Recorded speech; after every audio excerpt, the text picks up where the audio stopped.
Conversation, the Voice America Influencers Channel. Be inspired. Answer the call.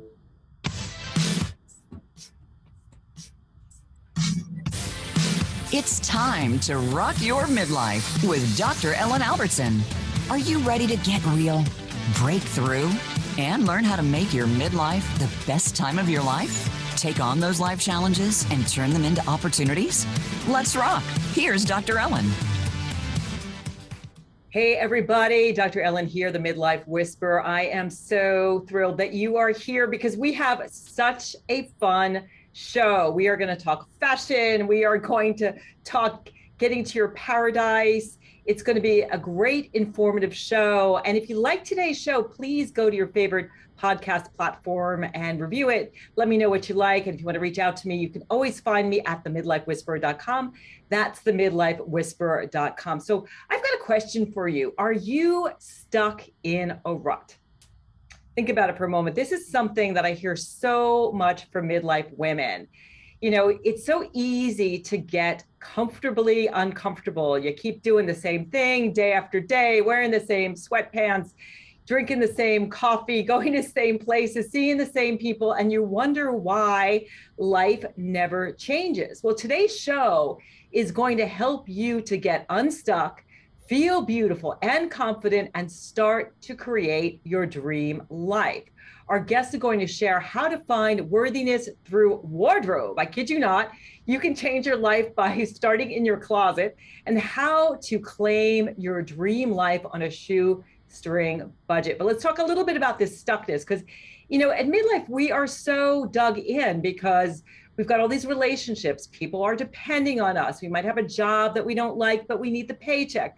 We might feel like I got to get in shape and I want to get healthy, but I don't really want to step outside my comfort zone. It is so easy to really get very stuck because you've got an attachment to an old set of beliefs, patterns, and behaviors. Your brain isn't interested in you being happy or fulfilled or, you know, having your dream life. It wants to keep you small and safe, which is why it wants you to repeat the same old all the time. It also wants to conserve energy. And let's face it, when you step outside your comfort zone, you've got to really secure some new resources. But if you do the same old thing all the time, you're going to get the same results and stay stuck. It's like here in Vermont, it's like mud season. Your tires just get stuck in the mud. But today's show, I really want you to challenge yourself to see if you can think differently, if you can feel differently, if you can change the formula, even in the smallest way, because doing so is going to move your life forward and help you to make your next chapter your best chapter. And in my work, I see 3 mindsets that get you stuck that you need to shift. And I talk about this in my book, Rock Your Midlife. The first is ruminating. The second is procrastinating. And the third is immunity to change. So with ruminating, what happens is we really go over things over and over again in our mind because our brain thinks, well, if I think over this problem over and over again, maybe I'll find a solution. But what this really does is again, those wheels get stuck in the mud and you stay very problem focused and you don't look for a solution. So you can really shift that by being more mindful, getting curious, and starting to do some new things. Procrastinating can really shift when you start to really get to know I like to call him your procrastination gremlin that tells you to like make another cup of coffee, you know, read that book, stay in bed, all of those things. And there's lots of solutions for procrastination. The first thing is just to understand that procrastinating is trying to keep you safe. So the procrastination gremlin jumps in there because when you step outside your comfort zone, you know, you could fail, people could say things. You might, you know, you're putting yourself up for the unknown, for uncertainty, and your procrastination gremlin's trying to keep you small and safe. One thing I love is Mel Robbins' 5-second rule. So you just like count 5, 4, 3, 2, 1, and then you do that thing. You don't give your brain a chance to jump into the procrastination mode. And the final thing is overcoming your immunity to change. This one's a little bit more complex. I'll give you an example. Let's say you know you want to do those self-care things. You want to take that yoga class, go to the gym, do the meal prep, and you never get around to it because you've got this immunity to change because you have this deep-seated belief that you've got to be available for the grandkids 24/7. Or maybe you don't want to change your diet because you've got this belief that I don't want to be that person who goes out to eat and says, don't bring the bread basket. I want to skip dessert. Often there is some kind of deep unconscious belief, and the immunity to change is keeping you from changing. So if you're struggling with any of these issues, please grab my book, go ahead and connect with me. I can certainly help you through a clarity session, understand what's going on. But one thing you got to do is do anything differently. And my book's got 21 ways that you can do things differently. And we're going to talk about one of them right now, which is switching up your wardrobe. How many of you, myself included with COVID, have been like stuck in the yoga pants, sweatshirt, t-shirt mode, wearing the same thing day after day? You know, there is no age on cuteness. There's no size on cuteness. And really, dressing differently is really going to change your energy, your vibe. And our next guest, Alison Lambatis, is here to empower you and discover your worthiness through wardrobe. I just love that phrase. She literally has a formula. She's got a blog. She's got this great book. If you're watching on YouTube or on Facebook, it's called The Ultimate Book of Outfit Formulas. So much fun. I've been reading it. And she also has a blog and her book, Get Your Pretty On. She's an entrepreneur, author, Amazon bestseller, and she is going to help us to feel pretty and confident. Welcome to the show, Alison. Thank you, Dr. Ellen.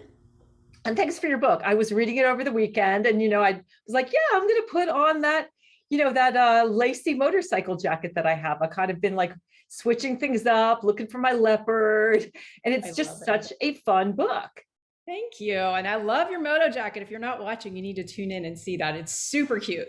Oh, thank you so much. And your blog is your Instagram is really, really fun too. So I want to start off though talking about, you're very transparent with your audience, and you've been openly sharing your experiences, struggling with midlife things like kids leaving for college, empty nest, taking hormone replacements, getting Botox, marriage struggles, and more. What motivates you to be so authentic and vulnerable? Honestly, I feel like all of the experiences that I've been given in my life are there for a purpose and a reason, and that's to share them with other people. And I'm kind of that person that's just willing to try anything. I resonated so much with your intro and how we get stuck in these ruts. And that's honestly the place that this book and this entire platform came from, was a place of me getting stuck in a rut and saying, hey, I need to try something different to get out of this. And I've always been willing to just try the Botox, try the bioidentical hormones, try whatever, and share my experiences with others. And, just kind of like, I'm willing to pave that path ahead and just share my experiences, good and bad, with a lot of different things, because I feel like there are so many different modalities for us to get out of ruts. And it is about taking action. It's about taking inspired action in the right direction. And sometimes, we don't have to feel it to do it. I love that you referenced Mel Robbins as well, like that 5-second rule. You don't have to feel it to do it. And getting dressed is absolutely one of those things that has made an enormous difference in my life when I was stuck in a rut, and is now, my primary platform that I'm able to reach women through is style. Well, it's something we do every day, right? It's like the first thing we do is we take off our pajamas or whatever we're wearing, and we go to the closet, and it really can make a huge mood. I mean, color makes a difference, the fabrics you're wearing, the way you feel about yourself. So you've worked with a lot of women worldwide of every age, size, shape. From your experience, what do you think is the number one problem that women deal with when it comes to self-care, fashion, and beauty? So what are we struggling with? I think a lot of us just need to give ourselves permission to invest in ourselves and see that we are worthy of clothes that make us feel like $1,000,000. It is a form of self-care, and it's one of the things that we tend to neglect. When you're a busy mom and you have younger kids, you're focusing all your energy, attention, and efforts on them. And maybe they're dressing super cute, but you're not, you're ignoring yourself. And we tend to just kind of go through life this way. And a lot of women rediscover style in midlife for many reasons. Number one, they aren't as focused on, the little kids and the things that they used to be focused on. And secondly, I just feel like it's such a powerful time for reinvention and rediscovery, and really just, figuring out what works for us. We know ourselves better than ever right now, right? So it's a time that we can really start to focus on fashion and, makeup and hair and all of the things that make us feel good. It's not a shallow, selfish pursuit, because we understand that there are deeper, reasons for doing this. Like, you are an incredible resource for sharing with women about how, the way we dress and the things that we do can affect our confidence and the way that we show up in the world, and showing up as the best version of ourselves. And that's really the piece that I discovered in this puzzle. That very first day, I was stuck in a yoga pants rut. I was in corporate America for 14 years before I started doing this. I started working from home, throwing on my yoga pants every day. And over the course of, 6 months time, I started noticing things in my environment were changing. I wasn't feeling as motivated about work. I wasn't keeping up with the laundry. I didn't have energy for date nights. It was like this snowball effect of all these things happening. And when I sat down and tried to figure out, when did this start? How did this happen? The one thing that I could pinpoint was it happened when I stopped having accountability for getting ready every day and being in an office. So whenever I got dressed again, it put me in a different mindset, and I felt more motivated. And even though nobody saw me, I was working from home. I dropped the kids off in the morning. My husband left for work. It was just me and my laptop all day. I was amazed at how much it really just affected everything around me. Just getting dressed, that simple act of putting on clothes that made me feel like, I was productive again, honestly. Yeah, well, I always think about it too, is like, you think about the phrase, having a bad hair day, right? Like, when you have a good hair day, when you feel cute, you feel like you look good, you feel put together, you show up in a way different way than when you feel like, okay, I'm going to like put the baseball cap on, dress in black. We were talking up there about like wearing colors. It really does make a huge difference, which is why I love what you're doing. Because it's like, there's like there's this like a psycho-spiritual component, this wonderful changing coachy part of what you put on your feet. Are you wearing the cute white tennis shoes? Are you wearing those? I love your desire for leopard, like putting leopard with things, but it really makes a huge psychological difference. And I think that you come out more positively when you dress like that. And I love that you're also not about, there's no thing in your book about dieting, losing weight, having the perfect figure. So how the woman who's listening, who's like, well, my body image isn't great, and I, don't have like that size 8 figure. What do I do? What do you say to women who are kind of, well, I'm not really loving my body? And especially with swimsuit season coming up, where women are like, oh my God, I don't want to wear the shorts. I don't want to put the bathing suit on. I don't feel good about my body. Do you have advice of where they can start? Yeah, honestly, I would say this is the biggest objection that I hear from women when it comes to investing in clothing or, rediscovering their wardrobes, is that I'm not happy with my body right now. And my biggest piece of advice to them is, you deserve to dress the body that you have right now. Honestly, like, that is it. You deserve to dress no matter what size you are. If you feel like you want to lose 10 pounds, you deserve to have clothes that fit and flatter your body right now in this moment. And I can kind of see that clicking for them in so many ways, because they put it off for years and years and aren't willing to invest in those new wardrobes. And then when they do that and they come back to me and say, Allison, I bought the jeans in my new size and I feel amazing in them. I'm not trying to squeeze into clothes that don't fit me anymore. One of the other pieces of advice I give to women is, if your clothes that are in your closet right now don't fit you, take them out. Just get rid of them, out of sight, out of mind, because walking in there and seeing those clothes is not motivating at all. If anything, it's demotivating. It makes you feel bad when you see those pieces. So clean your closet out, take those clothes out, and go out and buy a few pieces that make you feel really good. Start with a great fitting pair of jeans and then go from there. And I promise you that alone is going to motivate you. And it's also going to honor yourself in the moment that you're in right now. Yeah. And that decluttering piece is huge. I mean, that's a big thing that can get you unstuck. Like going to your closet, like you say in your book, you've got a great formula. You take everything out of the closet, what am I going to get rid of? What am I going to keep? And you feel, and you've got all this space. Like, I've really edited my closet down to make sure that every single thing I have in my wardrobe, I really, really love. Mm. And, it's not about size. And I think that the body image piece, if you have clothing that fits good, your body image is in your head. It's not actually in your body. And I know myself in my 40s, I was a personal fitness trainer, and I was like working out 46 hours a day with all my clients, had the perfect body and never liked my body. And now that I'm older and I practice self-compassion, I love my body. I'm so appreciative of what it can do and I like how it looks. But body image is something you work on in your mind. And I think having beautiful clothing that fits you well really can make that shift. 100%. And the fact is, you know, you mentioned decluttering. We only wear about 20% of what's in our closets at any given time. So if you get rid of that 80%, that's going to clear so much out of your life. You're not going to have that overwhelming decision fatigue of a closet full of clothes and nothing to wear. Because if you're only looking at the 20% that you do wear, first off, you're going to feel like you have no clothes, but it's also going to give you a starting point. Do you have a functional wardrobe that works for your everyday life? And if not, then you can intentionally fill in the gaps in your wardrobe, but you've got to get rid of that stuff that you're not wearing first in order to do that. And it doesn't have to be expensive. Like I mean, Target, we love Kohl's.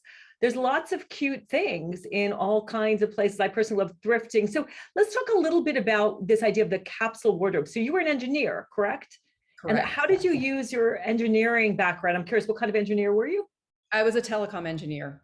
Okay. So how did you use your engineering background to come up with this idea of a capsule wardrobe? Tell us about how you created this outfit formula style program and the capsule wardrobe. Yeah, honestly, it came from my own sense of frustration and walking into a closet and thinking, I don't know how to dress myself. And what I realized is that style is a skill. It's something that anybody can learn. Most people think, oh, I'm not born stylish, so I can't be fashionable, but that's just not true. It's something that you can learn. Yes, some people are naturally gifted in that area. I was not one of them. So I had to teach myself, what does style look like? And as I was going through the components of an outfit, I realized that really it's a formula. There are 5 values in this formula. They're your bottoms, anything you wear on the lower half of your body, your tops, your toppers, which are going to be your jackets, your cardigans, your shoes, and your accessories. And I realized that by combining these 5 different pieces into mix and match outfits in my closet, I didn't need a lot of clothes. I just needed the right basics in place. And then I was able to add in some fun new seasonal trends and colors and patterns to keep everything fresh and new. And this is the way I've been shopping and teaching other women to shop and dress for the past 8 years. So I give them a shopping list of items in each of these 5 categories. It's not a lot of pieces. A lot of them they already have in their closet, so they're able to just kind of check those pieces off. And then they can go out and intentionally fill in the gaps on that list at their favorite retailers. I don't require them to shop anywhere. They can go thrifting, they can go to Neiman's. It doesn't matter as long as they have a similar item on the list. And then I send them an email every day, or they can log into our app or our membership site online and get an outfit idea that's created from the pieces on that list. So we have a full season's worth of outfits. They know exactly what they're wearing every day. They have the pieces in their closet. And I inadvertently created a capsule wardrobe. I had no idea what one was. I came from an engineering background, not a style background. And one of my customers came to me one day and said, hey, I love your capsule wardrobe. So immediately I'm like Googling this term to figure it out. But yeah, it was a happy accident for sure. And it has totally revolutionized the way I dress every day. And, you know, over 100,000 members in 20 different countries that have done the Outfit Formulas program to date. Yeah, it's great too. And because you start off and it's not about like the right body, but you have like 4 body types. So if you're listening, whatever body type you are, and what are the 4 body types again that you talk about in the book? Well, you can either do the shape, you know, the triangle, the rectangle, or you can do the fruit. Most people are familiar with the fruit, right? The pear shape, the apple shape, the carrot. So, you know, I know there's a 4th one I'm forgetting in the fruit section. Okay. But anyway, I walk you through the different body shapes in the book and the way that you can determine yours. Honestly, it's a matter of you grabbing a measuring tape, taking the measurements of your shoulders, your waist, your hips, and there's a ratio in there that determines which of these categories you fall into. Then once you know which category you fall into, you're able to then refer to the visual dictionaries that are in the book. There's a striped shirt out there that flatters every body shape. I know a lot of people are like, oh my gosh, no, I can't wear stripes. I can't do it. But there are actually different necklines that flatter them. There are different ways, different cuts, like your moto jacket that you're wearing today is an excellent piece that I use to illustrate this concept with, because just the lapels on a moto jacket, or if you do one that doesn't have the lapels actually create more of that horizontal focus. So if you want to draw attention to your shoulders, or you want to look wider across the top, then you're going to want to use a jacket with lapels. It's all about creating those illusions and creating the proportions and really honestly highlighting the parts of your body that you want to highlight the most. We all have those parts that we love that we want to kind of show off. And knowing your body shape allows you to know what your superpower is so that you can just really focus on that. And I love that it's fun. Yes. Because I think that it can be really stressful for women at midlife because, waistlines are expanding, breasts are dropping, certain things are dropping and expanding, and we don't feel like ourselves. So I think it is really important to kind of do a bit of a makeover wardrobe. So what do you feel are the 3 closet staples that women should start with when they're curating their wardrobe? You talked about having a nice pair of jeans, and I know that another one is the white t-shirt. Yes. Yes, I definitely say start with a great fitting pair of jeans, and every woman looks at me and says that does not exist. It's easier said than done, that's for sure. But there are a few, there are a few tips that I share with women when you're looking for denim, and we're in an anything goes season for denim. Honestly, like you're seeing every single decade represented right now, which is kind of cool. So, we've got everything from the flares of the 70s all the way to the skinny jeans and the high-waisted jeans of the 90s. We've got it all represented out there. So it's not due to lack of styles. It's just due to the fact that most of us have had bad experiences jeans shopping. Go into a larger department store if this is the case. And so you can try on a lot of different brands at one time. Nordstrom is a great place to do this. Once you figure out the brand that works best for you, there are a few things I tell you to look for. Number one is, does it have a little bit of stretch? Because a little bit of stretch in our denim is universally flattering. So definitely look for a pair that have some stretch in them. I also love darker washes. I think they are universally flattering for everybody. You can dress them up or down super easily. So those are my jeans shopping tips. For white t-shirts, they're a little bit tricky because throughout the past, 3 to 5 years, we've seen more of the tissue weight t-shirts. And most women don't want their t-shirts to be see-through, myself included. So it's a little bit harder to find them. Land's End has a great t-shirts. They hold up really well. They are the right thickness. They have a little bit of that stretch in the fabric. Old Navy has come a long way with their t-shirts. If you want to look for, some more of the bargain type brands, J. Crew has awesome t-shirts.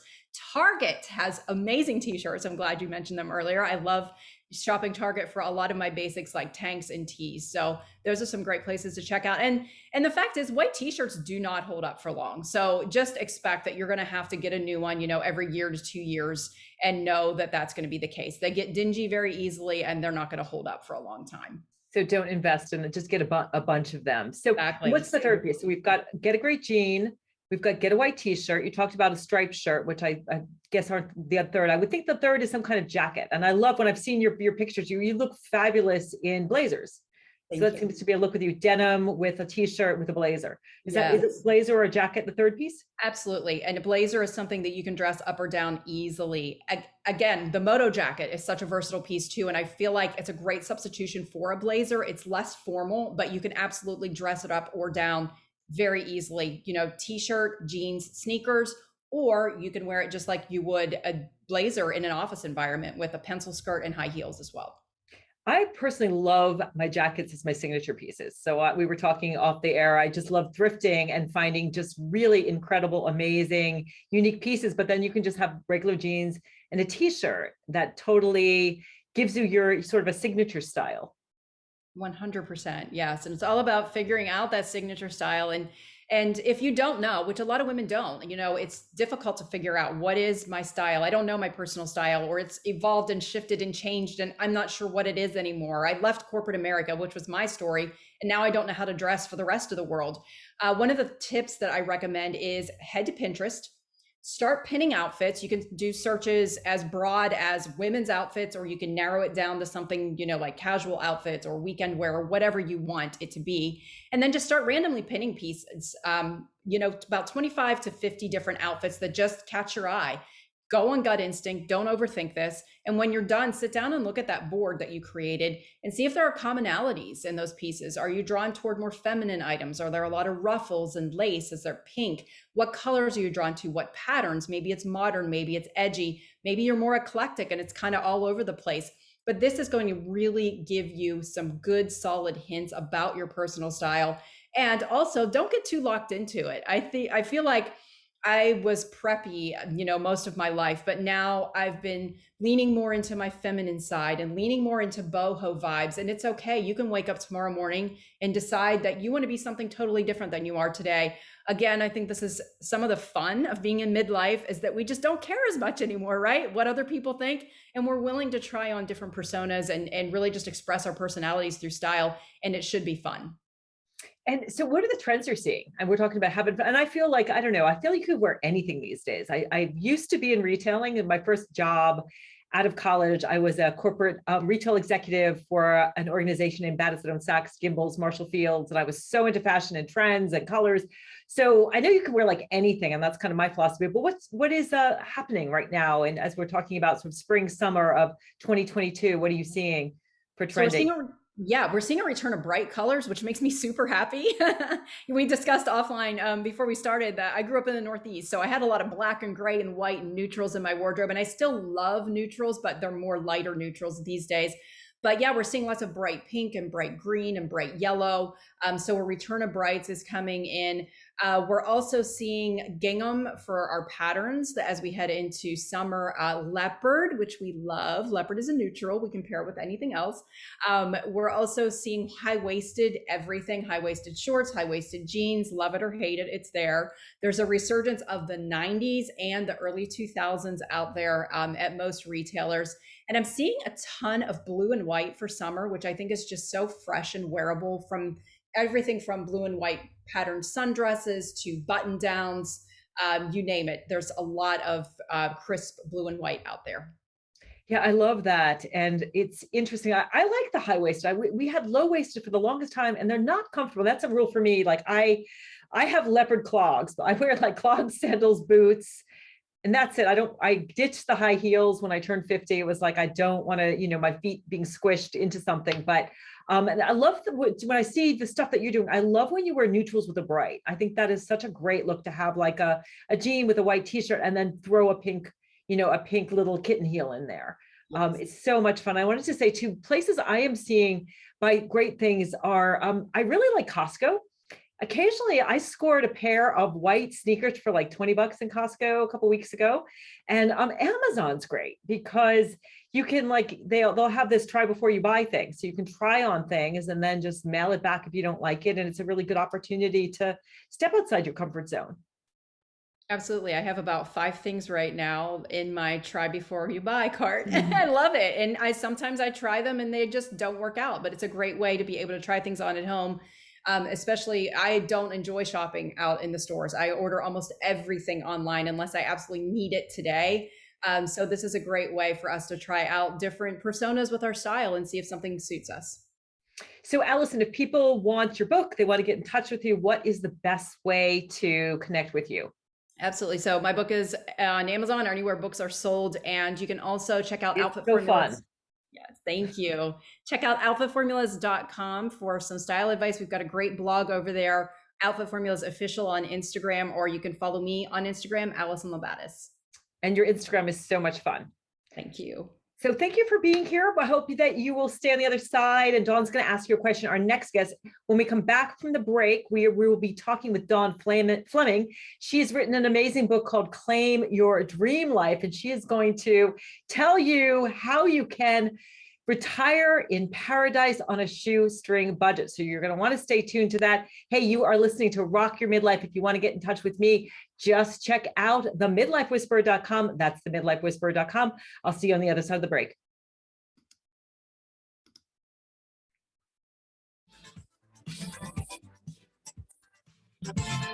You are listening to Rock Your Midlife with Dr. Ellen, the Midlife Whisperer. Have a question for Dr. Ellen or her guests? Join us on the show at 866-472-5788. That's 866-472-5788. Now back to the show. Here again is Dr. Ellen, the Midlife Whisperer. Welcome back to Rock Your Midlife. Thank you so much for joining. I hope you are enjoying this show. I want to let you know, if you are in an exercise rut, I encourage you to check out the optimal.me. It is a website and they are a sponsor of Rock Your Midlife. The optimal.me is for the midlifer who wants to feel younger, stay active, independent, and energetic without pain or injury and feel confident that this phase of life is their best yet. You can take control of how you age with the optimal.me. You're never too old to take a smarter approach to aging and movement and give yourself the freedom to make this chapter your next chapter. So it's the optimal.me. Such a fun site. Wherever you are at in your fitness journey, it will help you out. So before the show, we were talking to Alison Lombardis about fashion at midlife, and now we're bringing on Dawn Fleming, who is going to talk about retiring in paradise on a shoestring budget. But before I introduce Dawn, I want Dawn to ask Alison a question. Yes, well, Alison, myself, like a lot of other people, I think are starting to travel again. So I'd love to hear any tips that you have for packing a manageable wardrobe without lots of suitcases. Yes, it's such a good question, and one that I love to answer because I kind of geek out over packing. I'm going to be totally honest. I love to pack, and I used to hate packing, so this is a total shift. And I used to overpack, which I think most of us do. It's an inclination. We're like, oh my gosh, but what if I need this, and what if I need this? So I've applied the Alpha Formulas concept to create packing lists for women because I feel like we can get more use out of our single items that we bring with us. One of the things I recommend you do is find some of your favorite pieces that you know for sure you want to take on your trip, and then start pairing them up in as many ways as possible. So if you know, for instance, I want to bring this dress, then see how many different ways you can pair up that dress. Maybe one day you wear it with sandals and a sun hat. Maybe the next day you wear it, out to dinner with a pair of wedges and something a little bit dressier, and, throw a denim jacket over it. And then the next day you decide that you're going to go on an excursion. So you throw on your cute white sneakers with this dress. A dress is extremely versatile. So I recommend every woman take a dress on your trip. You will use it. And then you can also do the same thing with a pair of jeans or a pair of shorts. Start pairing it up with different pieces in your closet in as many ways as possible. If you have laundry facilities available to you on your vacation, then that's great. If it gets dirty, you can wash it and keep re-wearing it. But what you're going to find is you're going to actually need a lot less pieces than you think you need. So write out the days of your trip, write out the activities, determine how many outfits you're going to need, and then start pairing up outfits. Take a picture with your iPhone, keep it on there, and then refer back to it. You'll know what you're wearing every single day, and it's going to make packing a total breeze. That is awesome advice. I know I'm that person who just throws too much in all the time, and I will definitely take up your advice next time I'm doing any traveling. So speaking of traveling, I'm going to bring on Dawn Fleming. So Dawn and her husband, Tom, own and operate Overseas Life Redesign, which is a global coaching and consulting company that encourages people to discover their dreams and turn them into reality. Her Overseas Life Redesign podcast shares success stories of international retirement as well as advice for experiencing life abroad. She also has a new book, which is called Claim Your Dream Life: How to Retire in Paradise on a Shoestring Budget. I've been reading it, and she is in her paradise. Dawn, where are you? Welcome to the show, and where are you? Thank you so much for having me, Dr. Ellen. I am in a little island off the coast of Cancun called Isla de las Mujeres, Isla Mujeres for short. And we've been living here for 5 months next month, excuse me. It'll be 5 years. And when you say little island, I live in an island as well. How little is it, and what do you have to take to get there? So it is 4.3 miles long, and it is a half a mile at its widest. Wow, that's I'm small. at the very narrowest part of the island, which is 2 blocks from the ferry. I would say it's a 18-minute ferry ride and a world away from Cancun. But we also have a 50-foot sailboat in the lagoon. There's a completely enclosed lagoon in the middle of the island, which is a natural hurricane hole. And we lived on our boat for the first 2 years until we built out our 3rd floor apartment. And now we have the Caribbean on one side, and we have the Cancun skyline, Bay of Cancun on the other side. So I always say, it's like living on a boat, except our anchor never drags. Yeah. Well, that is fabulous. And my island's a little bigger than that. And we have a bridge, so it's not too bad, and a ferry that I can get to New York. So let's start off by debunking travel myths. Is it safe to travel? I think with COVID, we're still sort of like, do I wear a mask? Do I not wear a mask? People are worrying about, robbery, all kinds of things. But is it safe to travel? Well, I mean, is it safe to leave your house? right? I mean, at the end of the day, like there are smart things to do. And I get this question a lot, obviously, in Mexico, if it bleeds, it leads, let's face it, in the media. So that's what you see is, you don't hear the stories about how wonderful life is in, these cities. It's, oh, a tourist got shot or something like that. So, Mexico is a very, very large country. And so in fact, I talk about this in Claim Your Dream Life. There are probably places in downtown Chicago that you don't want to go between midnight and 4 a.m. And the US is a large country as well. Is the US safe? Well, there are probably places that are safe and there are other places that maybe are not so safe, right? But you want to be smart. I actually have a funny little graphic in my house guide that says, am I safe in Mexico? And it's a flow chart and it says, are you going to get drunk out of your mind? Yes or no? And then it just follows you along, right? And it's like, yeah, if you're not going to get drunk out of your mind or fight with the cartels, you're probably as safe as you are in the US. So it sounds like common sense. It's exactly. Don't get drunk out of your mind. Know like the places you can go at night. And of course, it's always really important to like get one of those. I don't kind of bag you use, but your passport, your money, to always keep that on your person. And we don't do traveler's checks anymore, but your credit cards, all of that kind of stuff, just to have some kind of under your clothing thing so that you don't get ripped off. Yeah, I mean, a lot of the resorts have safes. We provide safes in all of the rooms that we have here. So that's the other thing is put it in the safe, so you don't lose it, So let's talk about retiring in paradise, because you are like living proof that at midlife, you can do it. So how do people save? Like, what is the formula for saving, for making this happen? Can you kind of take people through the process that you sort of share in your book about, even if you don't, have a lot of money saved, how you can actually do this? Right. Well, that's, there's a whole section in the Claim Your Dream Life where I myth bust. And one of the biggest myths is, oh, it's too expensive, I can't afford it. And the reality of it is you can't afford to stay. I mean, I travel back to the United States frequently. I am in sticker shock every time I go back. I mean, we have a little happy hour down the street that we go to.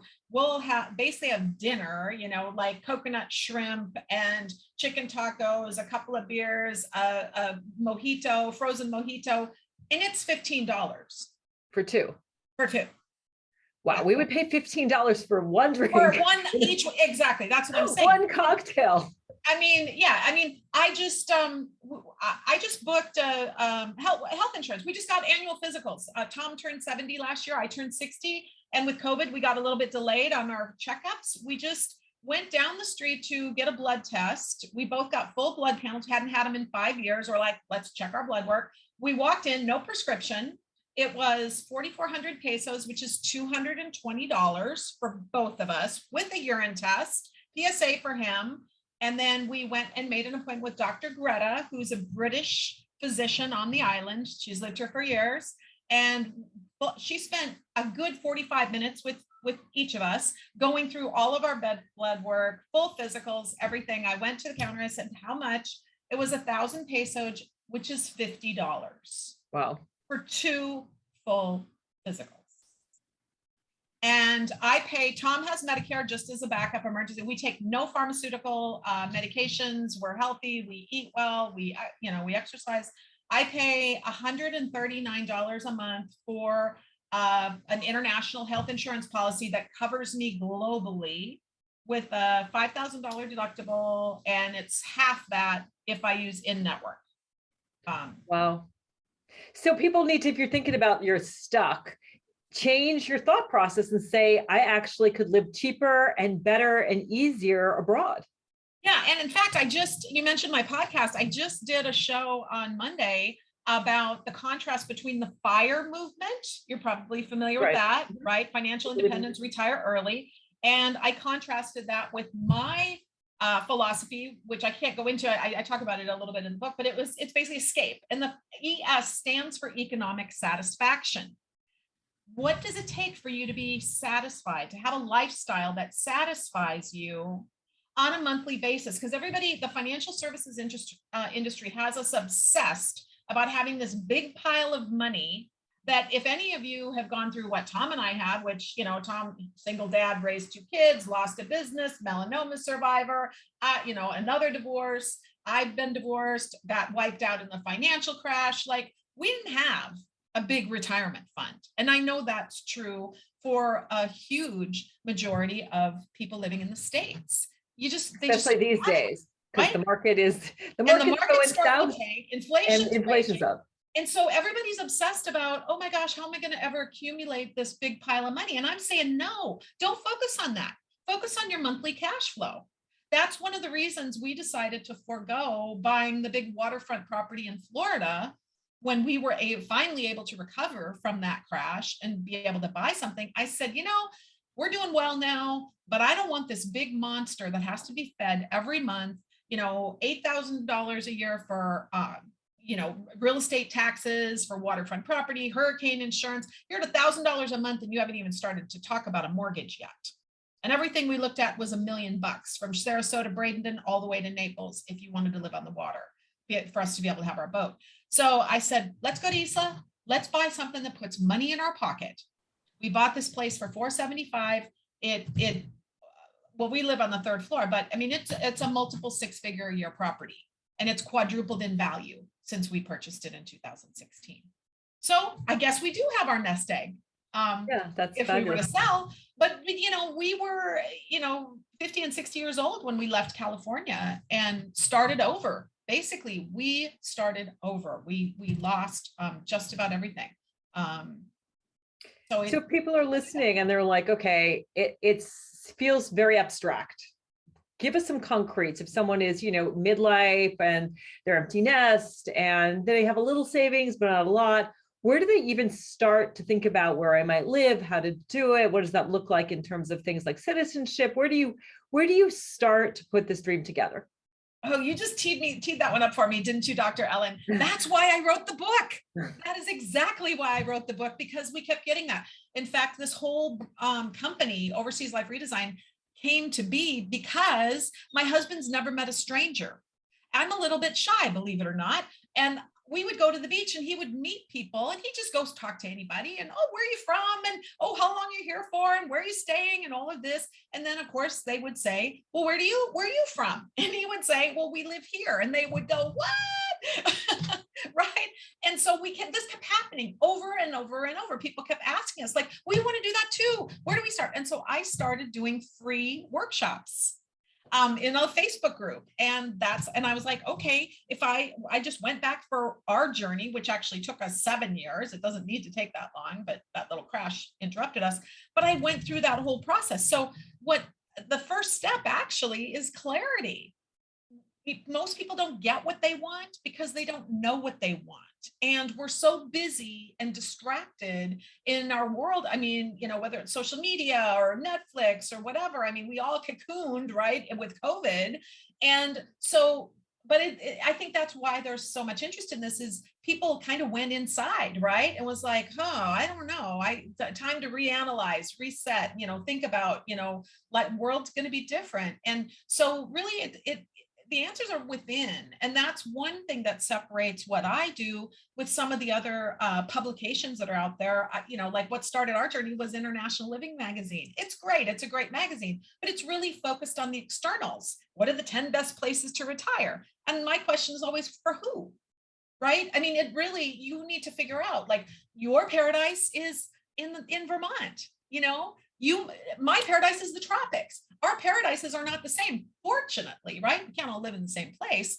But although in the winter, I'll swap you any day when it's 15 below and it's gray for weeks. I would swap any day, but you can leave. I mean, you know, that's the thing. We don't have to stay in one place. And so one of the 3 strategies that I teach really are, number one, if you don't have a lot of time, if you're still busy, you know, like my focus is really on professionals and traditional business owners that are very busy, have complicated lives, and they're like, how do I uncomplicate this, you know, crazy lifestyle that I have? Is vacation with a purpose. Pick places where you might like to live, and don't go stay in a 5-star all-inclusive resort.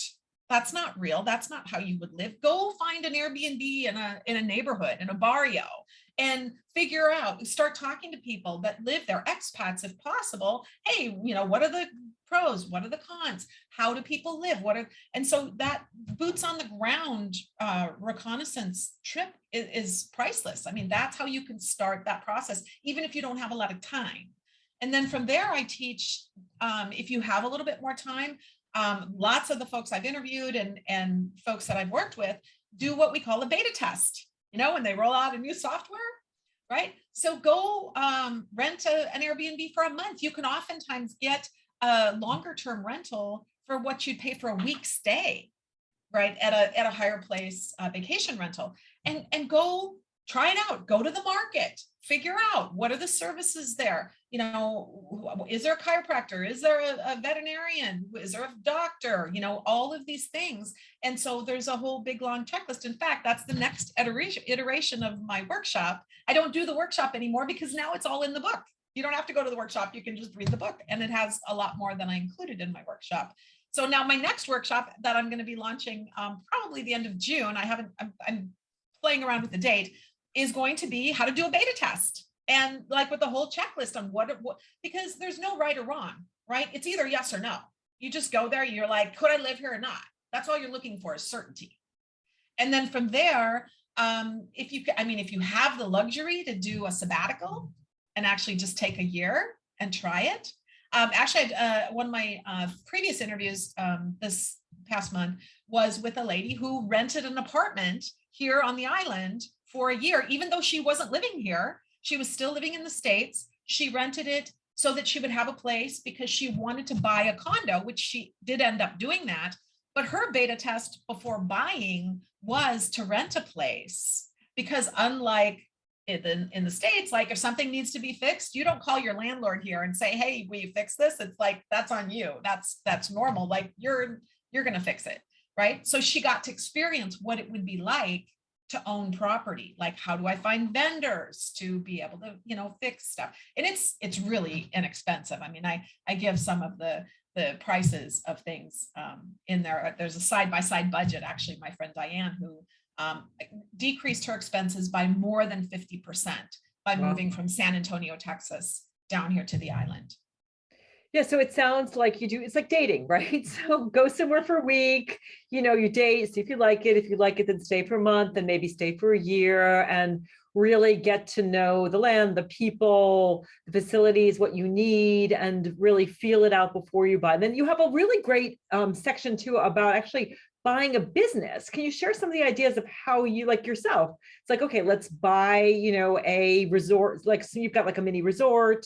Yes. How do people go about that? Are there actually like ads that advertise places? So how can people find businesses and say, okay, I've chosen this island or this place, I want to go to Costa Rica or Hawaii, whatever it is. And now I would say Hawaii, because Hawaii is probably more expensive than mainland, even though it's on, people are like, Hawaii is the place, but it seems it's very expensive. But how do people find a business, a way to fuel, like you found a really nice way to fuel your existence? Right. So that kind of goes back to my podcast too. I learned so much when I launched that. I launched that podcast in September of 2019. And I just kept running into these amazing people with amazing businesses. And so I started just interviewing them. How did this all happen? What prompted the move? What would you do differently? How did you, all of these sorts of questions. I think of my buddy Jim that I just played tennis with this morning. He ended up buying a dive business. He was a successful realtor in San Francisco, had a bout with leukemia, got that under control.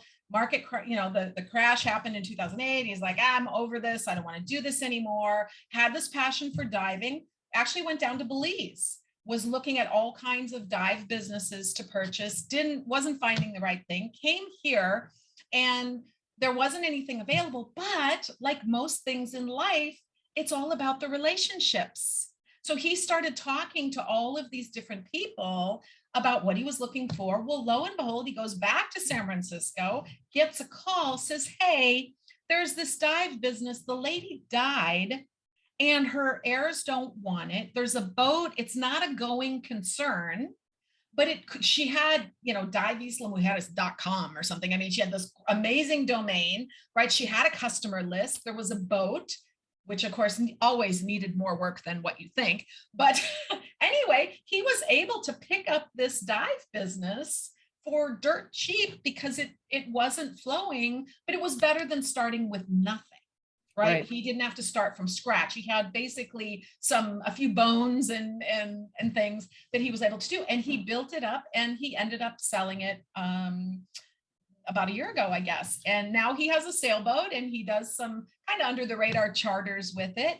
But, you know, there's word of mouth, I would say. There's not really, I haven't met a business broker since I've been down here. That's what I would tell you if I was still practicing law back in the States is, check it. In fact, I talked about that, I think, in Claim Your Dream Life. But, you know, it's really more word of mouth. And then, you know, my friend Nash, I mean, serendipity sometimes just happens. He was a very successful restaurant owner in Hawaii, sold it, jumped on a sailboat, sailed through the Panama Canal, was sailing up through the Yucatan Channel, transmission goes out. He gets towed in to the island, is walking down Hidalgo Street, which is the main drag where all the shops and restaurants are. And he says, there's no sports bar. This place really needs a sports bar. Finds this little hole in the wall place, ends up starting this sports bar. I mean, you know, fate intervened. Like here he was, he literally, his boat broke down and, you know, he did have that background. So it helps if you have some sort of background. But I mean, you know, with remote workers, I mean, I interviewed Chris Porton. He had a great life in New York City, 29 years old, working as a marketing professional in political campaigns, and met a guy who had just come back from traveling to Europe for a year. And he's like, oh, that sounds like so much fun. And he's like, why don't you do it? Broke up with his girlfriend, gave up his apartment, quit his job, traveled around for a year, meeting people, remote workers, and said, I don't want to go back home. I need to find a way to support myself. My savings is gone.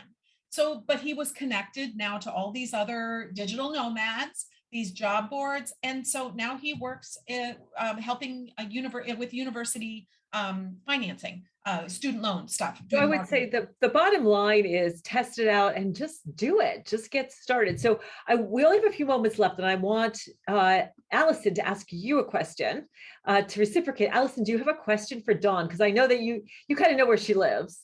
I do. You were kind of like, wow, that sounds. And I could see as she was talking, you're going like, wow, that sounds so nice. Do you have a question for Dawn? Yes, Dawn, you're living my dream life. Seriously, my husband and I plan to retire to Mexico.